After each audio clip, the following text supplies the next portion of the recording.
எல்லோருக்கும் வணக்கம்.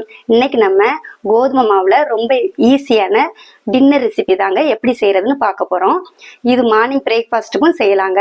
இந்த ஈஸியான ரெசிபியை வாங்க எப்படி செய்யறதுன்னு பார்க்கலாம். ஃபர்ஸ்ட் இந்த ரெசிபி செய்யறதுக்கு ஒரு வாணலியில 2 கப் கோதுமை மாவு எடுத்துக்கலாம்.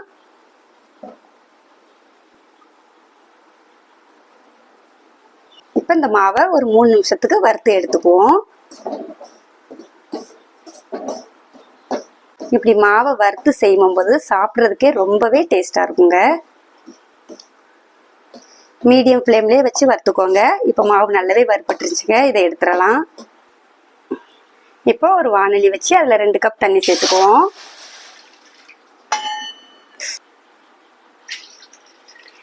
ரெண்டு கப் மாவுக்கு 2 கப் தண்ணி கரெக்டாக இருக்குங்க.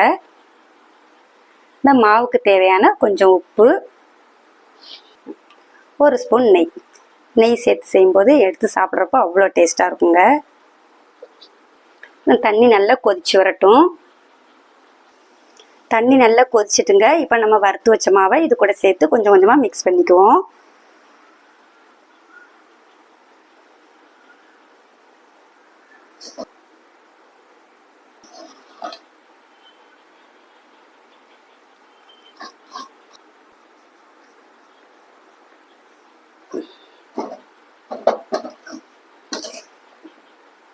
இப்போ ஸ்டவ் ஆஃப் பண்ணிட்டு நல்லா கிளறி விட்டுக்கோங்க. அவ்வளோதாங்க, நல்லா மிக்ஸ் பண்ணியாச்சு. இப்போ இதை ஆறட்டும். அதுக்குள்ள நம்ம ஒரு மசாலா ரெடி பண்ணிக்குவோம். இப்போ இந்த மிக்சி ஜாரில் தேவையான பொருட்களை சேர்த்துக்கலாம். 6 காஞ்ச மிளகாய், 2 மீடியம் சைஸ் வெங்காயம், 6 பல் பூண்டு, ஒரு சின்ன துண்டு இஞ்சியை 3 பீஸாக கட் பண்ணியிருக்கேன், 1/2 ஸ்பூன் சீரகம், ஒரு கொத்து கருவேப்பிலை, கொஞ்சமாக மல்லி இலை, கடைசியாக 2 மீடியம் சைஸ் தக்காளி. இப்போ இது கூட கொஞ்சமாக தண்ணி விட்டு நல்லா நைஸாக அரைச்சி எடுத்துக்குவோம். இந்த அளவுக்கு அரைச்சா போதுங்க. இப்போ இதை ஓரமாக வச்சுக்கலாம். மாவு நல்லா ஆறிட்டுங்க. இப்போ இந்த மாவை ஒரு சின்ன கோழிக்காய் சைஸில் எல்லா மாவையும் உருட்டி எடுத்துக்குவோம். அவ்வளோதாங்க, எல்லா மாவையும் சின்ன சின்ன பாலாக உருட்டி எடுத்தாச்சு. இப்போ இதை வேக வச்சு எடுத்துக்குவோம். நான் இன்னைக்கு இட்லி பாத்திரத்தில் தாங்க வைக்க போகிறேன். வெந்நீர் நல்லாவே கொதிச்சுட்டு இப்போ அடித்தட்டு மேலே ஒரு துணியை வச்சுட்டு அதுக்கு மேலே நம்ம உருட்டின பாலை வச்சுக்குவோம். இப்போ இதை நல்லா மூடி வச்சு ஒரு 7 நிமிஷம் வேக வச்சு எடுத்துக்குவோம்.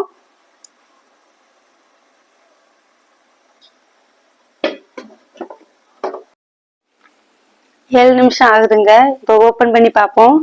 பாருங்க, அழகா வெந்து வந்திருக்குது. இப்போ இதை எடுத்துக்கலாம். இப்போ ஒரு வாணலி வச்சு அதில் ஒரு 2 ஸ்பூன் எண்ணெய் ஊற்றிருக்கேன். எண்ணெயுமே நல்லா சூடாயிருச்சு. இதில் 1 ஸ்பூன் கடுகு உளுந்தம் பருப்பு போட்டுக்கலாம்.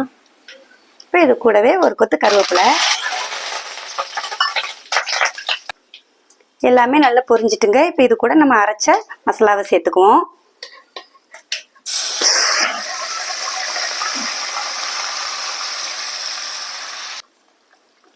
இப்போ இதை லைட்டாக மிக்ஸ் பண்ணி விட்டுக்குவோம்.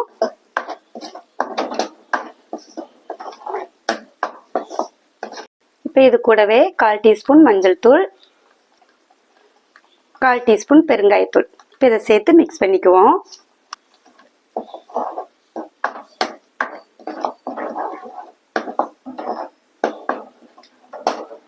இப்போ இந்த மசாலாவுக்கு தேவையான கொஞ்சமாக உப்பு சேர்த்துக்குவோம். ஏற்கனவே மாவுல நம்ம உப்பு சேர்த்துருக்கோம், அதனால பார்த்து போட்டுக்கோங்க. இந்த மசாலாவோட பச்சை வாசனை போற வரைக்கும் கொஞ்சம் வதக்கிக்குவோம்.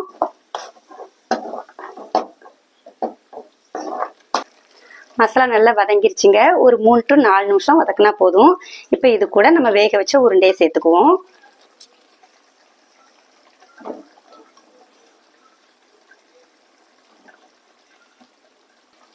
எல்லா உருண்டையுமே போட்டாச்சுங்க. இப்போ இந்த மசாலா எல்லா பால்லையும் படுற மாதிரி நல்லா மிக்ஸ் பண்ணி விட்டுக்குவோம்.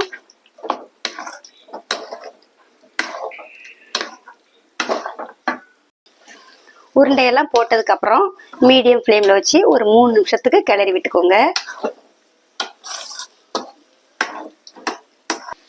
அவ்வளோதாங்க. லாஸ்ட்டில் கொஞ்சம் மல்லி இலை போட்டு ஸ்டவ் ஆஃப் பண்ணிடலாம்.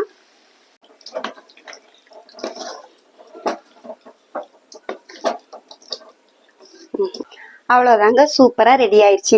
கோதுமை மாவில் சப்பாத்தி பூரின்னு போடுறதுக்கு பதிலாக இப்படி டிஃப்ரெண்ட்டாக செஞ்சு கொடுத்தா எல்லோரும் விரும்பி சாப்பிடுவாங்க. குழந்தைங்க ரொம்பவே விரும்பி சாப்பிடுவாங்க. நீங்களும் இதை உங்கள் வீட்டில் செஞ்சு பார்த்துட்டு எப்படி இருக்குன்னு கமெண்டில் சொல்லுங்கள். இந்த வீடியோ பிடிச்சிருந்தா ஃபர்ஸ்ட் ஒரு லைக் போடுங்க. மறக்காமல் நம்ம சேனலுக்கு சப்ஸ்கிரைப் பண்ணுங்கள். நன்றி.